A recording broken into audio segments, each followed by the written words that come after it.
Hi, everybody. I hope you slept well and you had a good Memorial Day. Today's story is from Peter Rabbit, and it's called The Tale of Johnny Town Mouse.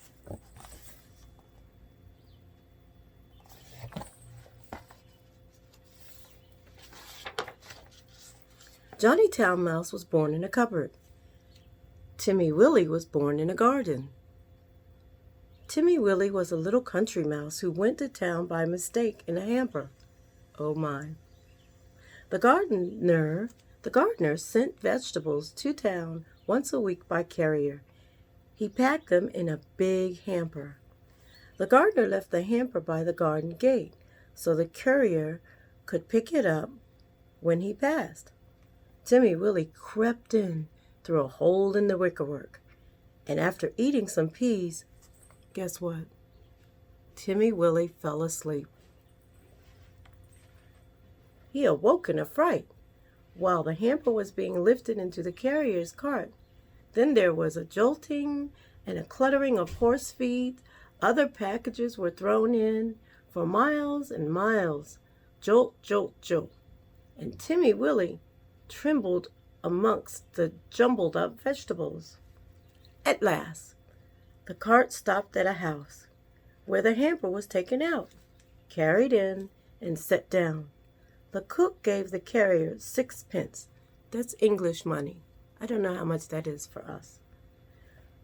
The back door banged and the cart rumbled away. But there was no quiet. There seemed to be hundreds of carts passing. Dogs barked. Boys whistled in the street. The cook laughed. The parlor maid ran up and down stairs. And a canary sang like a steam engine. And we know a steam engine is on a train.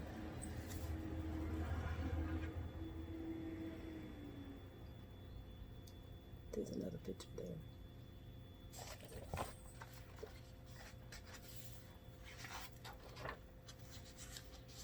Timmy Willie, who had lived all his life in the garden, was almost frightened to death.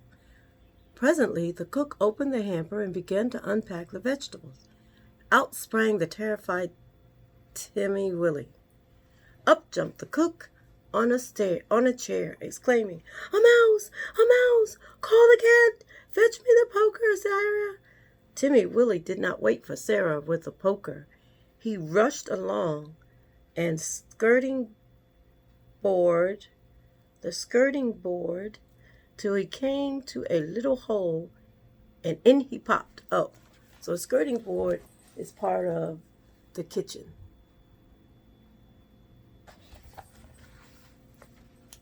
So it was a hole in the wall. He dropped half a foot and crashed into the middle of a mouse dinner party, breaking 3 glasses. "Who in the world is this?" inquired Johnny Town Mouse. But after the first exclamation of surprise, he instantly recovered his manners. With the utmost politeness, he introduced Timmy Willie to 9 other mice, all with long tails and white neckties. Timmy Willie's own tail was insignificant. Johnny Town Mouse and his friends noticed it, but they were too well bred to make personal remarks. Only one of them asked Timmy Willie if he had ever been in a trap. That's a very good question. The dinner was of 8 courses, not much of anything, but truly elegant. Elegant means very fancy. All the dishes were unknown to Timmy Willie, who had been a little afraid of tasting them. Only he was very hungry and very anxious to behave with company manners.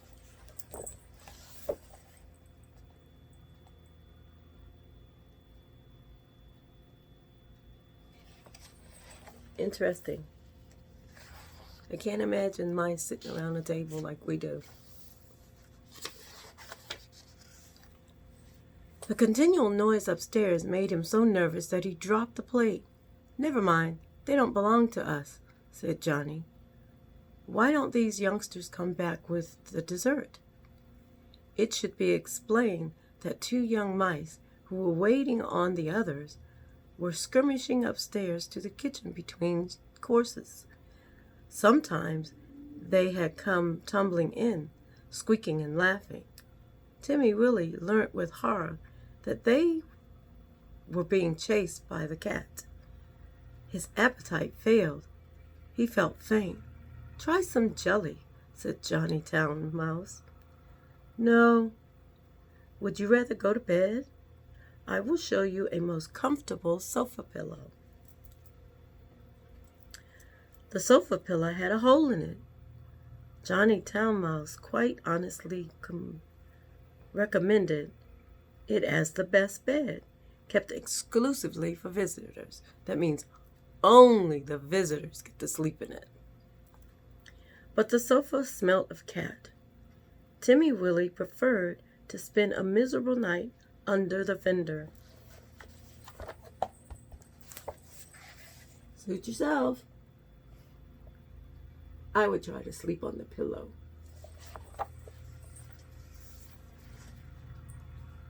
It was just the same the next day. An excellent breakfast was provided for mice, accustomed to eat bacon.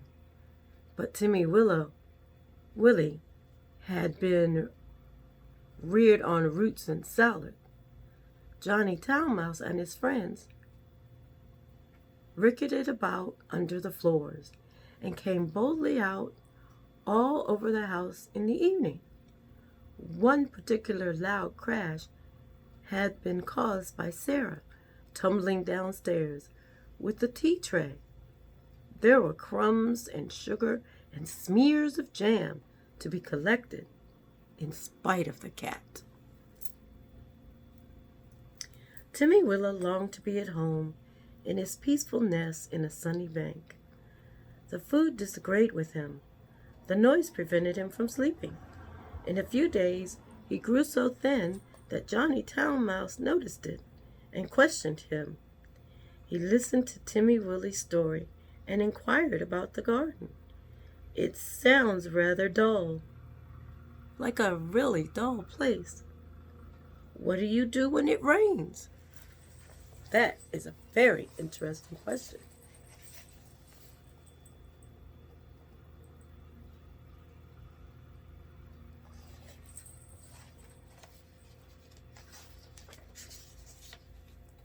When it rains, I sit in a little sandy burrow and shell corn and seeds from my autumn store. I peep out at the thistles and blackbirds on the lawn and my friend Cock Robin. And when the sun comes out again, you should see my garden and the flowers, roses and pinks and pansies. No noise except the birds and the bees and the lambs in the meadow. There goes that cat again, explained Johnny Town Mouse. When they were taking refuge in the coal cellar, he resumed the conversation. I confessed, I'm a little disappointed. We have endeavored to entertain you. Timmy William? Oh, yes, you have been most kind. But I do feel so ill, said Timmy Willie.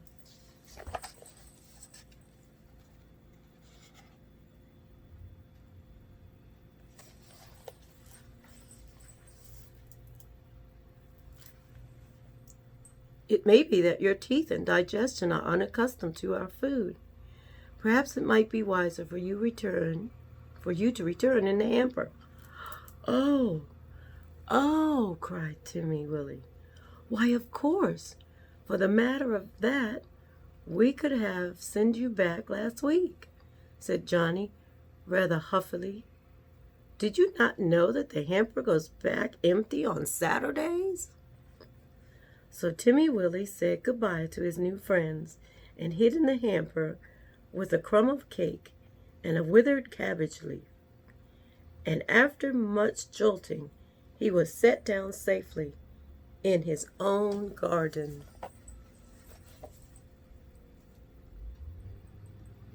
Wow.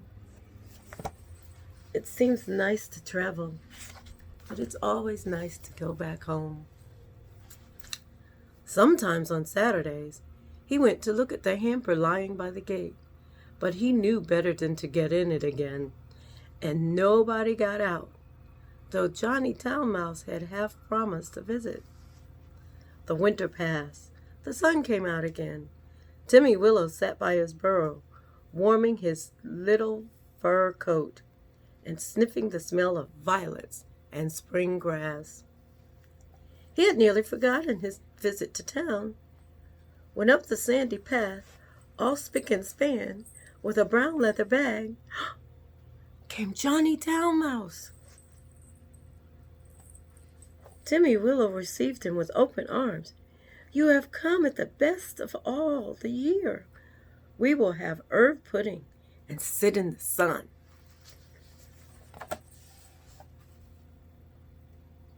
That sounds so exciting. I think I'd want to sit at the beach, though.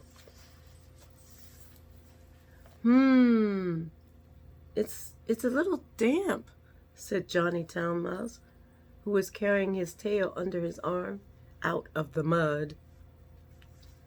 "What is that fearful noise?" he started violently. "That?" said Timmy Willie. "Oh, that's only a cow. I will beg a little milk. They are quite harmless, unless they happen to lie down upon you. How are all our friends?" Johnny's account was rather middling. He explained why he was paying his visit so early in the season. The family had gone to the seaside for Easter. The cook was doing spring cleaning. On board wedges, with particular instructions to clear out the mice. There were 4 kittens, and the cat had killed the canary.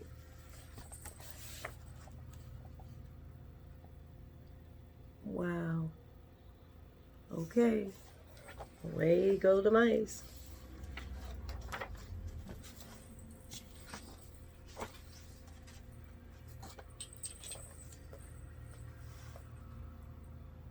"They say we did it." "But I know better," said Johnny Town Mouse. "Whatever is that fearful racket?" "Oh, that's only the lawnmower. I will fetch some of the grass clippings presently to make your bed. I am sure you had better settle in the country, Johnny." We shall see. By Tuesday week, the hamper is stopped while they are at the seaside. "I am sure you will never want to live in town again," said Timmy Willie. We'll see.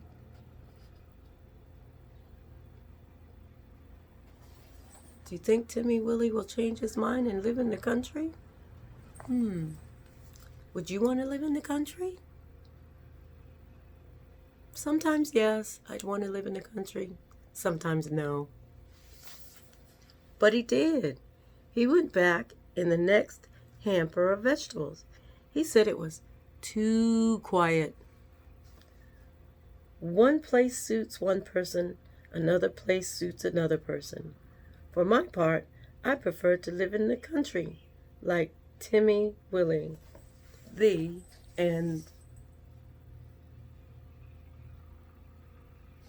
I suppose when you live somewhere and you go to a new place, it might be a little hard for you to adjust. But after a while, you can choose between the two and then decide which one you like the best. Well, I hope you enjoyed our story today of little Johnny Town Mouse.